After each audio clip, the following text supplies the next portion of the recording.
I'm Mike Peterson, and welcome to my podcast.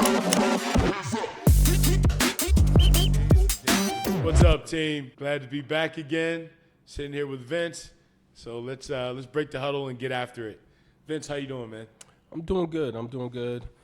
I've been talking. A couple of my friends, good friends, been watching the podcast, been having some discussions. Got a good friend down in Atlanta. He's running the team now, and it's comical that now I'm getting all these like, hey, like, what do you think about this? Or what do you think about that? But one of the conversations that seems to be consistently coming up, and he's dealing with this a little bit. He runs a team for a pretty big company. He's got a lot of new people coming in. A lot of rookies, per se. I mean, everybody's been that freshman year, that rookie season, right? If you're coming into this new team, you're coming into this new environment, this new culture, how do you handle that? And I'm asking you from two separate perspectives. Sure. One, as being the freshman, right? The new guy coming in, how do you handle that? And then two, how do you handle it when you're the senior, when you're the guy that's at the top and you're making some of the decisions? How do you handle that new person coming in and helping assimilate them to your culture? Sure, man, that's a great question. Look, I think the first thing and the most important thing is you got to learn the culture. You've got to learn the mission. Why are you there? Why are they there?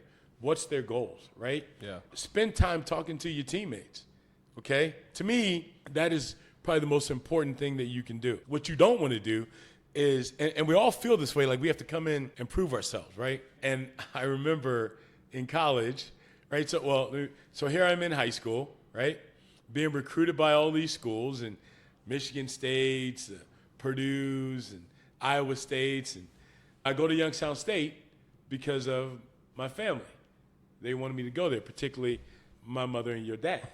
And ended up being the best decision I ever made. But here I am, right? I'm a freshman. I'm feeling pretty good about how I play and what I do, and in the paper and on the news and in magazines. And it's feeling pretty good. And I get to play in this North-South All-Star game. Now, this game is a big game in Ohio. It's where the top football players come in, and they're on this team, and they compete against each other. And, I mean, my year we had Chris Carter, Chris Spillman, Frank Stamms. Wow. Those level of That's a deep guys. year right there. Yeah, exactly, right? Yeah. So fast forward, I play in the game, but then I go to Youngstown State University as a freshman. And I'm still thinking I'm the man, right? Youngstown State should be happy to have me. Yeah. Okay? So I'm walking down the hall one day in the dorm with my North-South All-Star shirt, right? Big deal shirt, baby. North-South All-Star. Walking down the hall, and there walks by me this guy who's about 5'9", 5'10", maybe 170, 180 pounds, defensive back named John Tomaselli. Now, if you know anything about defensive backs, they're not known for their toughness. You were a defensive back, weren't you? Yeah. Okay, like I said. Yeah. So anyway, like I was saying, they're not known for their toughness. So Tomaselli, and you have to know Tomaselli, he was a different kind of defensive back. He would rather hit you than intercept the pass. So old school. So he walks up to me and he grabs my shirt and he pulls it and rips it. And he looked at me and said, "You ain't no all-star here." Now, listen, if I'm being honest, the first thing I wanted to do, I wanted to fight. Yeah. Right? Yeah, I love that shirt. But then, as mad as I wasn't stupid, John Tomaselli had issues. I was not going to fight that guy, right? So the defensive back. That's right. The linebacker was afraid of the defensive back, just to be clear. Tomaselli, I love you, man. You know that. But he had issues. I wasn't going to fight him. But the message there, to me, was what was important. And I thought about it. I'm not an all-star here, right? So the very first thing we have to remember, whether we're being recruited in corporate America and we got a great signing bonus and all these things and we're being sought after, and is you can't come in being the all-star and saying you all are worthless and I'm the best thing that's ever happened to you. You can't do that. Yeah. Now, come in with a level of confidence. Come in believing that you can contribute to the team. Come in believing that you're one of those pieces that will help this team win, and that win, by the way, is reach their mission statement, right? Fulfill that. But you cannot come in believing that you're the man. Yeah. Or that you're the woman, and that, hey, everyone else is going to bow down. So having that level of humility, I think, is important. But talking to people, let people, go in someone's office and just say, so what all do you do here, right? And let them tell you stories, tell you challenges, right? Let all that be a part of, because that's what puts you in the best position to succeed, because now I understand my team. When we played football, we had to sit down and we had to go through the mission statement. And our coaches would talk about it. And by the way, it would drill down. We had our team goal, okay? Yep. We had a community goal, how we were being active within the community. We had a defensive and offensive goals. Then we even drilled it down to positions. Yep. We had position goals. And then what our coach did, Coach Tressel, is then he drilled it down even more. Individual goals. Mike, what are your individual goals? What are your individual football goals? Your academic goals, your religious goals, your community goals, right? Your family goals. Yeah. So, but by having those discussions, it allowed you to be better prepared and know how you're going to plug yourself in to that team or that company. So you're telling us from the freshman, the new person walking into the situation. Sure. What about the person who's been there for a while? Whether that's you've just been on the team for a while or you're actually the guy how do you handle bringing a new person in, trying to show them the mission, trying to show them the culture, especially to somebody who's brand spanking new. They don't know anything. When they could be, like you said, highly recruited, they could be a big deal. And the one thing you probably didn't know, and I found this out when I became an upperclassman eventually, these recruits, especially the ones that come in with names, we've already heard about you. We've heard, the coaches have mentioned, hey, we're bringing in this linebacker from Warren, Ohio. He's got offers from everywhere. He chose Youngstown State. You don't know that walking in the door, but they've already heard about you. So you're that person that's been there a while. I mean, you're bringing in a person that could eventually be on the same level as you or take your job. How do you bring them into your culture with feeling confident not only in yourself but in your company that you're representing? Yeah, well, you mentioned about they can come in and take your position or they're fighting for your position and all that. And that's the same in corporate America. And honest, if I'm being blunt with you, in corporate America, I think people are a little more ruthless when it comes to that because it's their livelihood, right? And that's how they see it. And it's really unfortunate because for me, I think when that new guy or new woman comes in, it's getting them to, again, understand what that culture is, getting them comfortable with the other people on that team and letting them know that they have value. But not only do they have value, there are expectations, right? So they get that you're not here because we're hiring a position. You're here because we're bringing in talent. Let them know that there's that kind of that accountability. As a leader, I always made sure that when I talk about being a servant and I talk about whatever my elements of purpose and success are, whether it's being a servant or making sure you always try to find a solution, that no one, when it comes to the performance of the team, is more important or less important. I go out of my way to show that. I do. I go out of my way to show that. And I do that in ways like I would always bring in the retirees, the people that worked for this department long before I did. And they've been gone for 15, 20 plus years. I would bring them back in every Christmas. And in that Christmas party, we would always celebrate what they did and talk about how we stood on their shoulders. Wow. Right? Because they are the reasons we're here. There was value with them. Okay?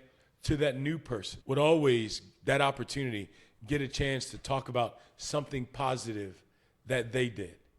I want to talk about, John did this, and you know what? John, you may think it's small, but it was huge to the success. That's why we don't talk about I's when we talk about service. We talk about we. Why do we do that? Because it makes them feel a part of it. It's no different than when I had a chance to talk to Ohio State's football team the year after they won their national championship under Tressel. And in talking to Tressel, he spent more time talking about the scout team than he did about the starters. He made it very clear that success only came because they understood their role, the importance of their role, and they took their performance personally. So make a big deal about those things when you have young or new people coming into a role, right? Because listen, when you lift people up that way, there's something about that just makes you say, okay, I want to give more now, right? It's like, have you ever given a crazy tip to a waitress or a waiter because they went out of their way to serve you, right? Yeah. Now I want you to think about this. Can you imagine what the next customer, the service that customer gets after you've done what you've done to acknowledge that waiter or waitress? It's the same in corporate setting. Yeah. We believe that everything is about being hard and hammering people. And listen, there are times when you have to have those moments. Yeah. 100%. But I'm telling you, the goal you should have is getting those folks to understand you're here for a reason. We expect that. Not only do we expect it, we believe and know that you can do it. So we look forward to watching it being done. Let them be excited about that. So I think that's just as important from a leader's perspective to bring that team member on. I literally live that in multiple ways of being the scout guy in football my sophomore year of high school. So I'm asking my dad, I'm like, man, I ain't get put on any special teams. As a sophomore, that's Sure. what you want to do. You want to make Right. special teams, right? Like, I ain't get put on any special teams. Like, I ain't make anything. And he was like, well, when they asked to play scout team, say you want to right. play scout team. Run in. And I'm like, well, we don't throw the ball like that. So Right. he was like, okay, well, ask to play scout team tailback. Like, but I'm a receiver and a DB. And he went, and I was like, okay. So Coach Dominic Menendez, Coach Manny, coached me growing up. Also, I've coached with him now since I've got into coaching some. But Coach Menendez, I'm like, Coach, what I got to do to make some special teams? He's like, man, while we're out of practice, you got to make a name for yourself. Show me you want to be out there. So scout team tailback comes up, I put up my hand. There you go. Let me go in here. There you go. And I'm not going to lie, some of the hardest hits I think I've ever taken in my Sure. life came while on scout team. But the one thing I didn't know I was doing at the time, I earned the respect not just of the coaches watching me who would eventually give me an opportunity to play special teams, and I ended up lettering that year, but it was from the seniors and the juniors that were playing that respected me. They're like, man, Vinny runs hard. Vinny will go, you put him in any position, he'll do whatever he needs to do. Right. So having that type of like reinforcement made me believe like, I must be okay. Like Right. I'm fitting in to this new culture and this new team. And then I've seen that professionally where, hey, we need you to do, I don't want to say the grunt work, but the work nobody Right. wants to do. Right. We need you to do that. Are you willing to do that? And me saying yes to that, every time I've ever done that, whether that be with my first job at NeoCap, which is a alternative to prison facility, to Adult Parole Authority, to my SWAT team, all the way to working with Congressman Ryan, all of that has always made me successful. Yeah, and the thing that you all need to understand is people see that. Like the team around you, your leaders, folks underneath you, Yep. they see when you're willing to do something that doesn't bring you glory, that is not in your job description, and it's helping out other people. They actually see it, and they talk about it. Yeah. So when you think it's not being noticed, it is. And you know why it's being noticed? Because it's rare. People are so into themselves and what is in it for me. Listen, and I'm not saying this is good or bad, but when I was at Kelly Services and I was just a security man, when I say just, I was new, and I was a security manager, and they would send me on runs or investigations, whatever. I put my head down and went to work, man. I mean, I just went to work. And at no point in my career have I ever outright asked for a raise or a bonus. But I've been blessed to have them given to me. And I firmly believe this, that a big part of that is because my team, no matter where I am in that org chart, whether I'm down here or up here, they know that it's not about Mike Peterson, that it's about the goal and the mission of the team, which is why I said to you, when you're new, know what that is. Understand what that is. But because you're new, it doesn't mean that you don't get to enrich the team, that you don't add value to the team. Keep that keep that hunger. Let them see that you're ready to go. Yeah. Right? I had someone tell me one time they knew of the work I did when I was in law enforcement. I was a probation officer and then went to work for the police department. So the captain knew me from probation, and he said to me, he's like, Mike, I love your attitude, but you do realize we expect you to go home, right? So we don't expect you to stay here all the time. Now, funny. for me, that was a compliment. Yeah, definitely. Right? Because that meant he knew I was about the purpose and the passion. So I think that's key. I really do. As a leader, yeah, man, you have to give them a vision. You have to provide the vision. As someone who's starting on the team, you got to make sure you research and find that vision, right? As a leader, you have to give them encouragement, expectations, challenges, and as a new person, you got to be looking for those. Yeah. Hey, what are your expectations of me, right? As a leader, you have to talk about the culture and environment, and then you've got to go out and actually demonstrate it, that it's natural, it's expected, it's real. It's not something that's put up. We love to put mission statements and stuff on a wall, okay? Well, that does you no good, right? A mission statement, mission is an action word, right? So you should be trying to do that every day. And it's not something I have to go in and say, hey, I'm going to get my mission today. I don't need to say it because I already know what it is, right? And I'm putting on my running shoes because I'm ready to get in the game. It's just the bottom line. And then as a new person, you got to be looking for, man, you know what? I can't go outside the box, right? This is what my team needs from me. So those two things from different perspectives. I love the question, right? Because it's from the top and from the bottom. Yeah. That's how you forge a great team. Yeah. Frankly.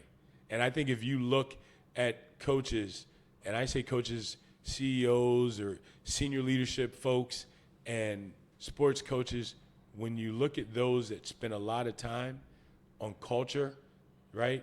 Wooden or Lou Holtz, those guys that gave value to that culture, that relationship, I think it makes a huge difference. And expectation goes a long ways. I'll tell you just a quick story. My sophomore year in college, I'm starting. And we're playing, I don't know if it was Eastern Kentucky or whomever, but I'm nervous because I'm on the field. When I'm on the sidelines, it was so much easier, right? But I'm on the field. And there was a guy named Gary Barber. Gary Barber was the outside linebacker. And Gary was a stud, man. He's just built like an Adonis dude, right? Another dude that had issues. Love you, Gary. But a little off a little bit. And so here I am, my first game. I'm getting ready to start. And so the night before the game, Gary comes to me. He's like, hey, Mike, I want you to go out and have a great game, man, right? He said, because if you don't, I'm going to kick your so-and-so all over this field, right?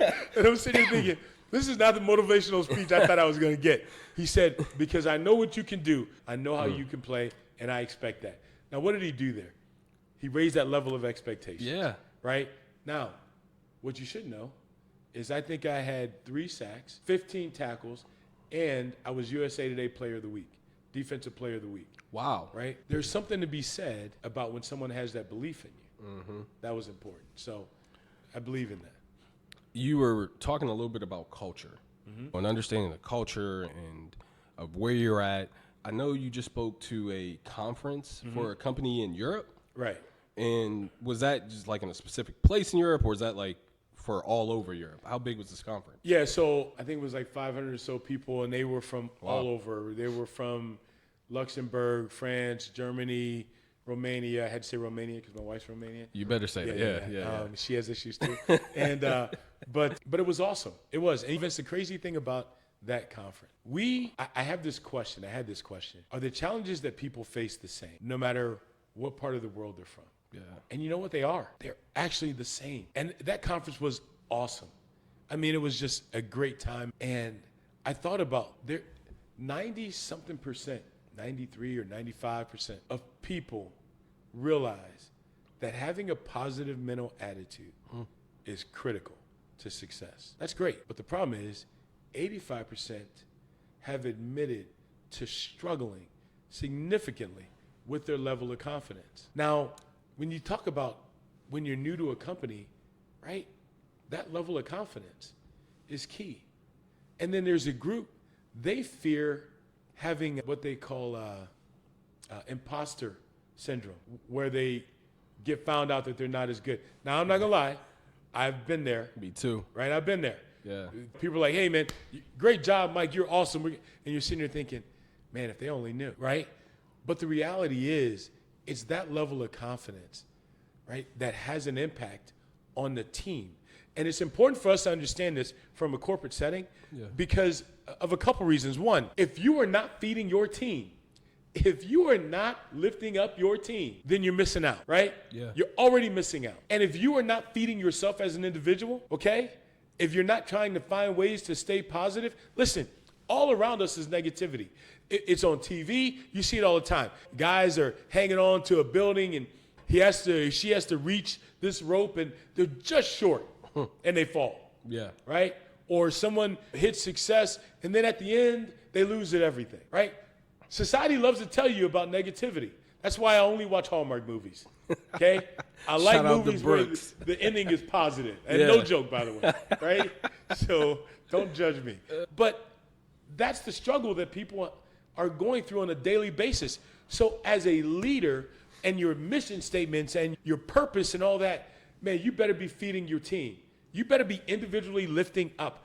A leader needs to be a gardener, is the bottom line, okay? So what's a gardener? A gardener is someone who says, you know what, that plant needs full sun.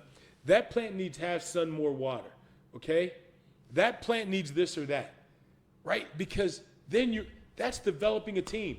Great coaches, that's what they did. John Wooden, great coach, right? You listen to his players, that's what he did. Lou Holtz, great coach. You ever listen to his team talk? That's what he did.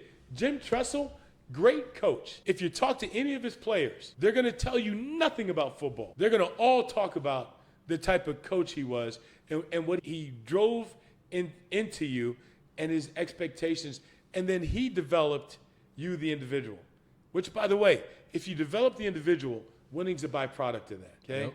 So that's why, yeah, so it was awesome. And I've been able to experience these conversations with folks from around the globe. And by the way, it doesn't matter what class you're in, doesn't matter whether you're a millionaire or whether you're struggling to make ends meet. It's all the same, right?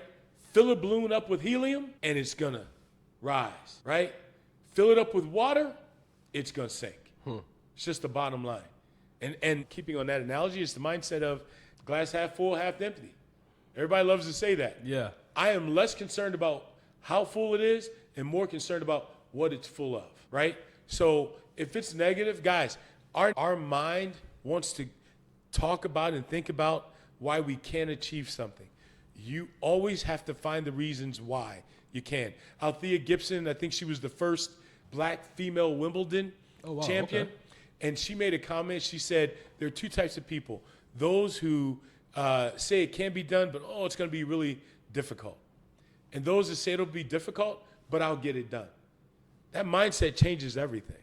So, yeah, no, it's key, and it doesn't matter where you are. It really So with that mindset piece, I just talked to a young man last night, high schooler, going through some different things, football player, and we were talking about, I told him, I said, kid, you have a lot of potential.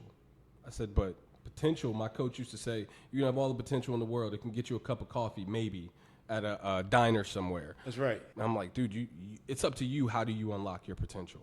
How do you get there? And he's like, well, Mr. Peterson, how do I get that mindset? How do I get to the point where I have the mindset to go unlock my potential? And my advice to him was moments like this right now. You're having this conversation. That's What right. you do after this conversation is a conscious decision on what you're going to do to not only better yourself. I said, to be honest, the football part, you're athletic and you've got that. Right. But it's about what do you want to do moving forward. When I use the analogy I heard so much in my life, if you want to be the best football player, well, you only get 10 days a year you actually play a football game. Right. To be honest, it's all the other. It's the 355 days out the year. What are you doing in those days? What are you doing in that time to not only prepare your body, but to prepare your mind to play? So you talked a lot about the mindset to have walking into these different jobs and doing this at a high level and doing it at a level where you're inclusive for your team and you're building up this culture that makes everybody successful, right? Right. Because when a company's successful, you're successful. Amen. Right? Amen. How do you get that mindset if, let's say you're not an athlete, you're not someone that grew up playing Right. team sports, someone didn't grow up playing team sports, how do you get that mindset? And then not only get the mindset, but bring it into this corporate setting? So it's the same way you did in sports. Unfortunately, we watch Fox Sports and ESPN, and we get the finished product. We love to watch the guys that catch with one hand. And so you see kids out trying to catch with one hand all the time. But what they don't realize is the thousands of hours that player put in catching with two. You watch in women's lacrosse these women that can shoot behind the back or pass behind the back of BTB, right? And now we're trying to do that. But you didn't see the amount of hours they put in learning how to control their stick on basic passes and shots and moves. So the first thing we have to do, to me, it's not about sports. It's about being deliberate. So if you're the 90+% that believe that mindset is critical, okay, then none of us should let our mindset be left up to chance, hope, and fate. That we should all be deliberate, meaning, what are we reading? What are we listening to? Who are we talking to? What are our conversations like, right? What are we reading? Are we reading something healthy? Are we reading, I read the Bible, I read a lot of motivational books or just a lot of books, period. Are we reading that? Or are we reading something that's negative and that puts fear into us? Are we watching the 10,000th time of Office, right? Okay. Or are we pulling up and listening to someone talk about a challenge that they face and how they got over it, right? Are we reading about philosophers and people that face challenges that found some unique way to get over it? Yeah. Okay? Are we reading about the Albert Einsteins of the world? Right? We look at the finished product of Albert Einstein, but no one talks about the issues he went through. Yeah, and he had a lot. Yes. He had a lot. Yes. Or that people didn't think he was smart, which is why, by the way, when it comes to facing challenges, why I stay away from the negative, why I watch my Hallmark, right, is because Albert Einstein had a phenomenal quote that I learned a few years ago, and I've recited it a zillion times. He said, "Only those who attempt the absurd will achieve the impossible." What a great statement. Yeah. Only those who attempt the absurd will achieve the impossible. By the way, the absurd part, though, that's someone else's definition of what is absurd. When my partner Will Montgomery and I started a company in 2007 during the height of the recession, that would have been absurd. Yeah. Okay? Right? That would have been absurd. Okay? When the Wright brothers said, "Hey, I'm going to get us something that can lift off the ground," right? That is absurd. Crazy talk. Right. You can imagine what people said to the Wright brothers, right? Yeah. "You're idiots. You're morons. Think you're a bird." Yeah. You guys are you know what they crazy. say to him now? "Hey, Wilbur, can I get first class, brother?" Right? Like that's it, it's a different mindset. So it's key. You just have to be deliberate, right? And I'm telling you, team, in our world, our society today, if you are not deliberate in feeding your mind with good stuff, here's what people are going to say: "Oh, they want you to be warm and fuzzy." No. "Oh, you know what? They want to say everyone gets a trophy." That's not what I'm saying. They want to say that we all are good and we all can win. That's not what I'm saying. I'm saying that you have a purpose, that you probably have a challenge, you have some adversity that is going on in your life, and that the way you get through it is by keeping your head up, by staying positive, by looking for ways to remind yourself of the God-given ability that you have, the God-given purpose that you have, and from that, attacking that goal, that challenge, that purpose. And remember this, in any game in life, there are only a few people on the field and thousands in the stands. Those thousands have nothing to do with what goes on that field. Okay? You're playing your game in life. You're playing your game. Focus on that. Find a reason, and always remember, God gave us rainbows to remind us. Endure the storm. Most will bail and quit, which is why there's so few great people in this world, goats who have achieved great things, because most of us want to cut and run or quit. And I'm telling you, don't quit. If you get knocked down, crawl. Do what you can to be successful. Because in the end, it's the fact that you'll keep swinging and keep knocking down giants that will make you successful. Thanks, Vinny. Thanks, team.